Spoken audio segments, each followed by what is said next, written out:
Here we go!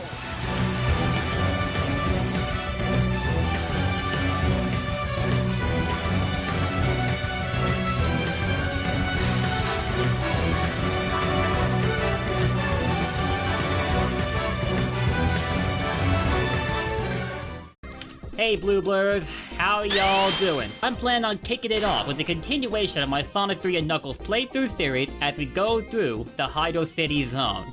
Although, before we actually do start, we're like 11 seconds in and I feel like I'm forgetting something, but I can't quite put my finger on it. What the heck am I forgetting? Oh, I figured it out. This bad boy, a Knuckles hat. Can't ever go through a whole video about Sonic 3 without wearing this. You have to do me a favor. Let's keep it a secret from Knuckles that I almost forgot to wear his hat, because I think if he finds out, he might beat my face in. So, be a pal and don't say a word to him, okay? Okay. Now, as I was saying, welcome back to my Sonic 3 and Knuckles playthrough series. For this video, we're gonna be going to the Hydrocity Zone, where we're literally making a splash, pun not intended. Now, I guess you want to be technical, it's kinda actually the second water stage in the game, cause in Angel Island there are bits where you have to move through water, but they're not all that prominent, and I highly doubt that anybody that thinks of Angel Island would ever class it as a water zone. So, we're gonna go along with that and call Hydrocity the first water stage. In fact, one of the best water stages in Sonic history. I've already said this, but it's not exactly my favorite water stage. However, I will always say that for a water stage, this one does everything right. Because mostly similar in the fashion of Aquatic Ruin from Sonic 2. Oh, whoops. I have to try to show up one of the bonus points associated with Checkpoint because I promised you all in the last video that I would, and I ended up forgetting about it. But as I'm going to say, mostly similar in the fashion that of Aquatic Ruin, as long as you stick to the upper pathways, you can, for the most part, skip the parts of a stage that are completely drenched in water. So that's kinda cool.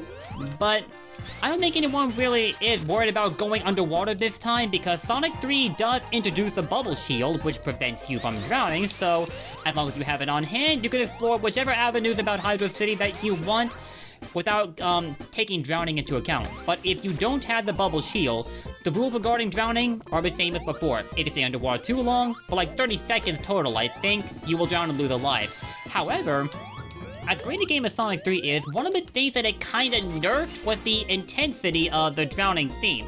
It just doesn't quite have that same sting to it, that sense of drama that was prominent in both Sonics 1 and 2. A little bit weird, but I guess the drowning theme from Sonic 1 scared everybody so much that Sega decided, I think we'll dial it back a bit. But not sure if I agree with that decision personally. Okay, so anyway, we'll go to the fifth special stage. Now, you want to go for a perfect bonus here? I have some advice for you. Start out by going through one of the side passageways where you'll find a box of blue spheres, and then go here to collect the rest, and again, keep collecting them in box-like formations to add to your race. The reason I say that is, if you start the stage by running straight to the section ahead of you instead, there'll be only 4 spheres that are all surrounded by bumper spheres. You want to save those for last when picking them up so that you can make the most of your ring bonus, because that's how you'll get it perfect. If you collect them way too early and you pick up the rest of these, then you just foregone your perfect bonus. Which I want to save you all the headache of in case you feel like going for the big score. Or in this case, packing your extra life count. Also be careful, you have to look really, really intensely past the red spheres to find the side passageway that can be easily accessed at the start of the stage. Because once you pass over these bumper spheres, they'll guide you over here, but then these walls are consisting of red spheres instead of bumper spheres, so you don't jump over them, you're kicked out of the stage. So pay close attention, and then make your next move. That said, we saved these babies for last, so we're gonna go ahead and pick these up, and close out the 5th special stage, and get the 5th Chaos Emerald. Just like that. Now, I doubt that many people playing Sonic 3 care all that much about the perfect bonuses, but I'm the kind of guy that likes to drop that knowledge, so I thought I would continue doing just that. Speaking of dropping knowledge, when starting off the Hydrocity Zone, keep the stick or D-pad held to the left so that you move to the left of the waterfall, and you'll come to a cliff where you will find a ring box. It's nothing too significant, but I thought it might be something y'all like to know about. If you would prefer to pick up rings before actually beginning the stage, because you just take the normal route of falling to the bottom of the water bed that starts off the level, it'll be a fair... I take that back. It won't be a fair bit when we pick up any rain, as there'll be another rain box situated just underneath the gate where you'll go through and then get blown through a tunnel by the fans that activate. So, any knowledge that I can drop is useful, right? Also, this is one of the 3 archetypes of bonus stages that can be accessed by jumping into the star that swirl around the checkpoint after you've touched the checkpoint, and darn am I glad I took this detour because we just picked ourselves up some more extra lives. Okay, now, before I go down to the boss, let me just go ahead and say that I've already said, there are 3 different archetypes of bonus state associated with checkpoints. Pay close attention to the color of the stars swirling around the checkpoint before you jump into them so you know what you're getting into. If they're pure white, you'll come to a gumball machine where you can knock the gumballs out of the machine, and depending on what color or what item it contains, you'll add to your repertoire. If they're red instead, well, I'll show you in a little bit, and they can also be a faint yellow of sorts.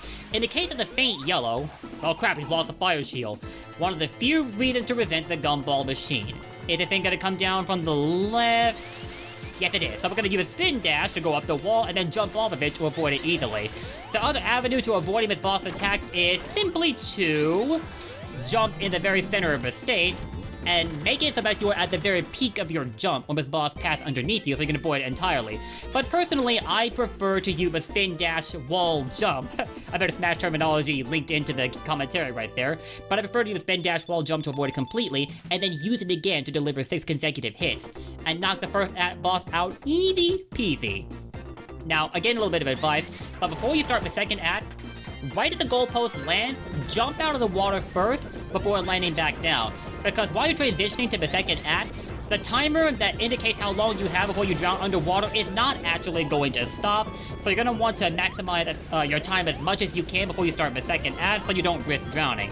But the risk of that isn't really too high because you're not going to be staying underwater too long once you begin the second act, as you're seeing right now, but you are going to have to be quick so that you don't get flattened by that moving wall, which is awfully reminiscent of the hazard scene in Sonic 4's Lost Labyrinth.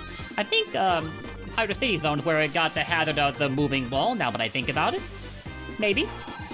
But yeah, baby, the apex of the Hydrocity Zone. Tell me that this music is not slapping, bro. Tell me it's not slapping. I dare you to. We'll call it a challenge right now. Tell me the Hydrocity soundtrack isn't great. Come on. Although it is kind of hard to explain why the soundtrack is so likable, but something about it just gets you in extremely high spirits. And I don't often listen to jazzy soundtracks like this, although that certainly changed after I got blessed by the Sonic Mania remake for Stardust Speedway Act 1. I think jazz might very well be among my favorite pieces of music to listen to nowadays, thanks to Stardust Speedway, and thanks to T-Lopes. So yeah, Hydrocity Act 2. And I was talking earlier about the bonus stages. If they're a faint yellow when you activate the checkpoints, you'll come to a slot machine slot machine that's very much like that other one seen in Sonic 2's Casino Night Zone. Although, take caution if you play that bonus stage, because if all 3 slots come up Eggman, you're gonna be losing a lot of rings, and you don't want that to happen. Of the 3 bonus stages, that's the one I would generally avoid the most, as I don't like it. The other 2, on the other hand, I'm more in line with, because it's a lot easier to get the items that are associated with them. Dang! Exactly how many times are we going to hear that extra life sound effect before it stops? We're probably gonna keep hearing it throughout the entire playthrough. Extra lives will come in really, really easy, especially with the special stages, so that's a sound effect you're probably gonna have to get used to hearing. So the 6th special stage, this is one where you're gonna want to get good at jumping over 2 red spheres at a time.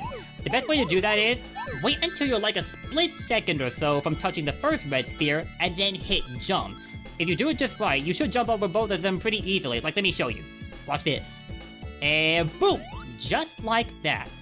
Some tend to, tell you that the best strategy when tackling this stage is to save these spheres for collecting them later, so that you don't essentially box yourself into a part of the stage without risking running through red spheres. But honestly, you don't have to do that. You only have to get used jumping over 2 at a time, and as long as you can do that consistently, you will never be boxed in at all. However, one strategy I will recommend to you guys is to, collect all of the bigger clusters of blue spheres in block slide formation first to, again, get your perfect bonus. And once you do that, the rest of the spheres are for you to harvest. Just like that. It's not to say that the other strategy that was given today was completely invalid, because it does have its uses. But when you're trying to, make absolutely certain that you get the perfect bonus, and so if you aren't feeling too comfortable with jumping over 2 red spheres at a time, you don't risk boxing yourself in, but it's fairly easy to do in my honest opinion, so I don't think you have that much to worry about. But I will grab that one over there, because I kind of forgot to, or more like I picked that one up by accident, trying to, collect the other spheres nearby. Okay. Now I'm a little nervous, but we should be, yeah, we're good. We're good. See, if you haven't noticed, I'm wearing, like, earbuds while I'm playing this stage, and the problem to doing so is the sound of my PC comes out, like, slightly under a split second after what I see on the screen. And I somewhat rely on audio cues, not entirely though, because I lean more towards visual cues when trying to, coordinate my gameplay. But sometimes audio cues will factor into the equation as well. And if I'm not careful, my jump could come out too late and I might run head on into a red sphere. Sort of a downside to using these babies, but there are way more upsides than downsides to using them. Like for one, not having to worry about the threat of tripping over your headphones as cords for one. And secondly, they save you some headspace. But anyway, 6 Chaos Emeralds in our possession, and we're gonna take a ride up these spinning things, whatever you want to call them, and go on a water slide. Hydrocity is basically a very enjoyable water park built inside an abandoned temple hidden underneath Angel Island. Maybe it's part of the reason why it's so enjoyable. And again, like with Aquatic 1, you can stick to the upper and lower pathways depending on your taste of playing underwater and such. If you don't want to run the risk of drowning, then just stick to the upper pathway as much as you can, and the few water sections you'll have to go through will typically be very brief and will mainly be speed sections. I don't want to pick up that fire shield, because it's not exactly any good for Hydrocity, and we came out of it with a bubble shield, so we should be just fine, and I almost lost it because I almost span? I almost spun. Span is, well actually it is a word, but I don't think you would use it as a verb in an instance like this. This is just me being picky over my own grammar as usual. And be warned, I might come after you if you're not careful. But as I was saying, I almost spun into that guy from behind when he hadn't even let loose his missile yet, and I almost lost my shield. Thank God I caught that, like, the very last second. Alright, now there's a little trick here you can do with a water slide if I can kinda... I can't really pull it off. But you can sort of do a moonwalk when you, like, run over the water in Hydrocity.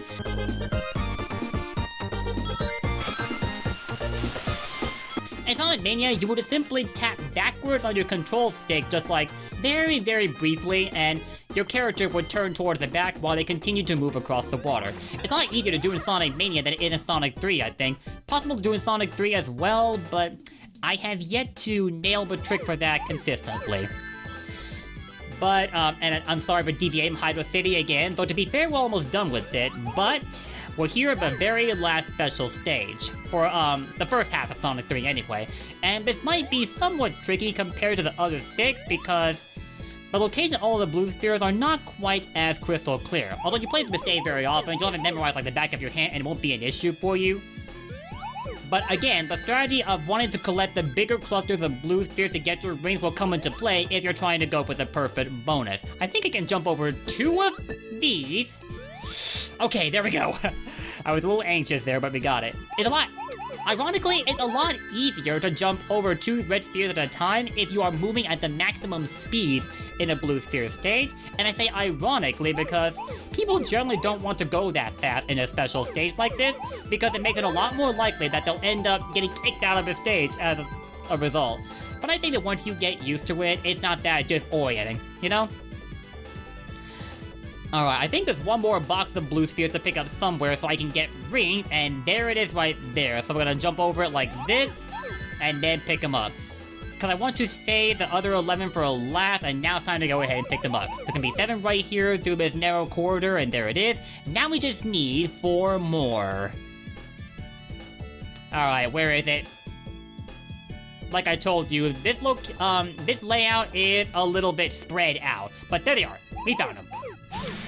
So with that, guys, we have picked up all 7 Chaos Emeralds this early on in the playthrough too. And unlike in Sonic 2, we have the option to decide whether or not we want to go Super Sonic. However, you kind of have to forego the Insta Shield if you do pick up 50 rings, because if ever you double jump after you picked up 50 rings and you don't have a shield, I hasten to add, you'll end up going Super Sonic whether you want to or not. So it's kind of counter to my statement of where you don't, well, you have more of a choice in the matter of going Super Sonic than you did in Sonic 2.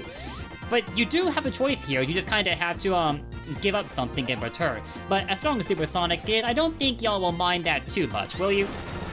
Anyway, here we are, and Knuckles strikes again! Only too bad for him that I have the bubble shield on hand, so he can't drown me that way. Instead, we're going to take a ride through this hallway one more time, and... I showed off a bonus stage twice, so I'll tell you what, I'll show them off again, like, in a later video. For now, we're going to focus on this boss. Yeah, I was kinda antsy to use a bubble shield jump that time because the moment that propeller starts spinning, it gains a hitbox. And I don't exactly want to lose my bubble shield while I can. It's not exactly possible to drown in this boss fight because the water level is like so low. If you somehow manage to drown here, then something is seriously wrong. But you do have to be careful, because if you stand too close to the water barrels just as they explode, they will have a hitbox and they will take away your shield, or your rings if you don't have a shield. As to how the boss works, at first you will use that vortex as a stepping stone to guide yourself up to the boss so you can attack it, and then, for the second phase, a tail stole my shine! Okay, Tails, you can have that one. You can have that one, I guess? I did kind of say earlier that Tails isn't much of a headache in this game as he sort of was in Sonic 2, at least far as the special data were concerned. In fact, he's a lot more helpful, so thank you. But I was going to say, for the second phase of the Hydrocity Act 2 boss, after you use the vortex as stepping stone, you can use the water barrels to propel yourself up to the top and then attack Eggman from above. But do not attack him from below because that propeller has a hitbox and it will hurt. You have to position yourself so you are launched directly above Eggman. And then at some point he will try to come to the whirlpool again. Whatever you do, don't get caught in it while Eggman is using his propeller to spin the vortex around. Otherwise you'll get sucked up into his craft and you'll take a hit, obviously. So, in other words, just maneuver but very carefully, and you honestly shouldn't have a problem with this boss at all. I will say though that while the vortex is in effect, it will try to suck you in from afar, so you're going to want to keep moving in the opposite direction to ensure that you aren't caught in its grip. Simple as that. And with that said, we are done with the Hydrocity Zone. It said that we took like 5 minutes in the second app, but honestly I feel like it went by a lot faster than that. I guess it's probably because of me being occupied with the special stages. But yeah, that is it for the Hydrocity Zone. We have all the Chaos Emeralds on hand so we can go Super Sonic once we are shieldless. And we'll be going to the Marble Garden Zone in the next video. I also consider this a distant cousin to Sonic Mania Stardust Speedway Act 1, largely because of, well, I'll show you later. But yeah guys, that will do it for this video. Thank you all for watching. If you enjoyed what you saw, drop those likes and comments down below, and to keep up with my content, in particular this playthrough, hit that sub button and ring that bell. We're gonna be in for a long ride with Sonic 3, cause this is quite a big game for its type. So, thanks again for watching, see you all, peace, blue blurs for life, and take care.